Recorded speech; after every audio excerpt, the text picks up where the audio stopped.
Hello, in this video I am going to look at restructuring a data set, and what I'm going to do in this video is unstack some data, and then in the next video I will stack it again. So it's possible that you do want your data in this format for some reason, but usually you would want one column per variable and only one row per participant rather than having 5 rows per participant. So rather than saying Monday measurement 1, measurement 2, measurement 3, what I want to have is a separate column for Monday measurement 1, Monday measurement 2, Monday measurement 3, Tuesday measurement 1, etc. So in that case, I'll have a whole lot of variables and not as many rows. So the process is fairly simple in SPSS, but it can go a little bit wrong if you aren't quite sure which each option is going to do. And I often forget halfway through what I'm doing because it is really confusing. So just take a backup of your data. And then if you make a mistake, simply close down the data file and open up your original version and try again. So if you haven't already, back up your data into a separate file so you've got a copy of it. And then we go to data and we want to restructure.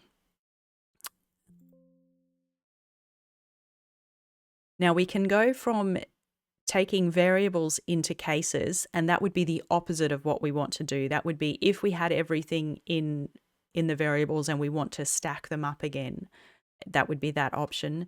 What we actually want to do is take cases and turn them into variables. So these pictures are quite helpful if you aren't quite sure which one you want.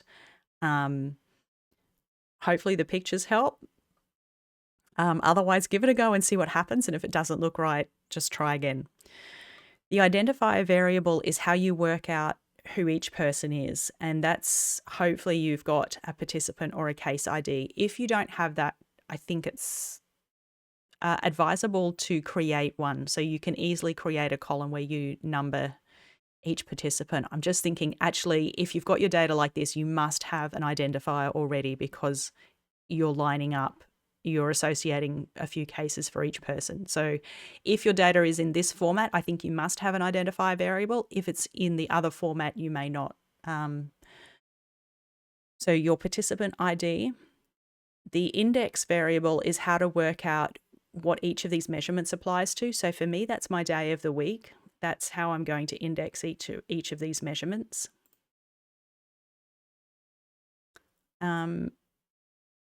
It's possible you could have more than one, and that may be quite a complicated structure. I'm just going to keep it simple. I am going to let SPSS sort the data just in case I haven't got it sorted the way that it wants to. And then we have here where we can group by the original variable or group by the index. So we can have all of the measurement 1s together, and then all of the measurement 2s together, and then all of the measurement 3s together. Or we can have all of the Monday measurements together, measurement 1, 2, and 3, then all of the Tuesday, then all of the Wednesday. So let's say that I want to add up all of the measurement 1s. I probably want all of them together. So I think I'm going to group by the original variable, but if it turns out that this is not the way you wanted it, you can move the variables around in SPSS, but you can also just delete and start again. Sometimes it's quicker just to delete a data set, go back to the original and go through the restructure process again, especially with a really large data set. So I will often do like a test restructure first on my data to see if I'm getting it in the format that I want. And then if it's not what I want, I'll go back and do it again. So I'm going to click next and finish. And here I've got measurement 1.1, 1.2, and 1.3. So that's all my measurement 1s. So the 1 is the Monday. So I should have had that open where the 1 is the Monday and the 2 is the Tuesday. So I wonder if this would be easier if I actually had string variables as a label instead of the numbers. I'm going to save this and do it again with the string variables so you can see, but hopefully you can see how it's grouped. So I know that my 2-digit numbers were all my first measurement. So if I wanted to add them up for all of the 5 days, the measurement ones, I could create a total and add them up. And then they were all the measurement 2s. They were just 0s and 1s. And then I had 3-digit measurements for measurement 3. So this is not real data. Obviously, I just generated this, but I did it in a way so I could see what the measurements were. So let me save this and then add the days in, and hopefully it's clearer. So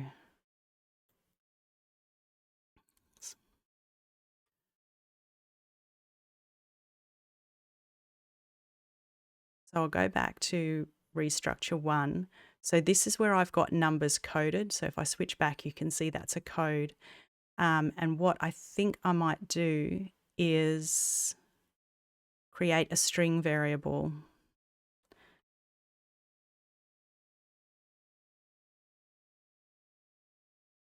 So that I hopefully, if I do it like this, the words will come up: Monday, Tuesday, Wednesday, Thursday, Friday. Now, obviously, this would be quicker to use the recode function in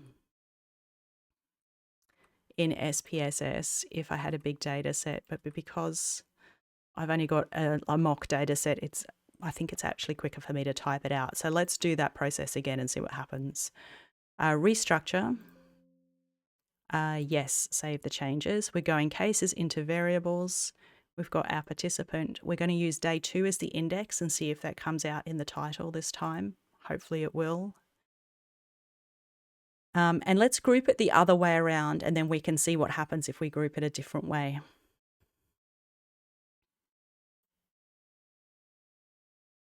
Okay, so here we can see, I feel like has it done it backwards? I don't know how it's done it. It's gone Friday, Friday, Friday, Monday, Monday, Monday. And it's kept, I don't know why I must have ticked a different option here because it's kept this column in, which I don't really need because I can see that this is all the Monday measurements. So this is the opposite structure that I had before. But if I've done it the wrong way and it's just a small data set, then I could manually drag these variables around. So it's really weird that it's gone Friday first. Maybe that had to do with how I typed it. So measurement 1, measurement 1, number 1, number 1, number 1. I don't need these ones. I'm going to clear them. So you can see that with a small data set, it's fine to sort of rearrange stuff by hand afterwards. But if you've got a longer data set or a larger data set, you might just want to delete this and start again if they weren't in the right format. And now we can see all the measurement ones together. So if we wanted to make a total, we could go to compute total measurement 1. And I'm going to go sum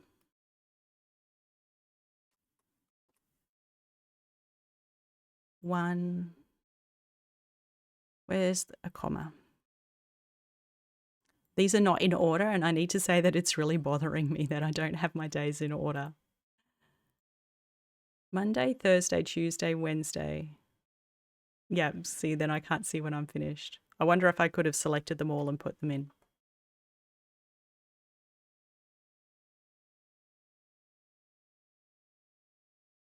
And there's the totals, so that might be what I want to work with. Okay, hopefully that was helpful. What I'll do in the next video is I'll do this process backwards, where if we've got all of these measurements spread out, I'm going to stack them up again.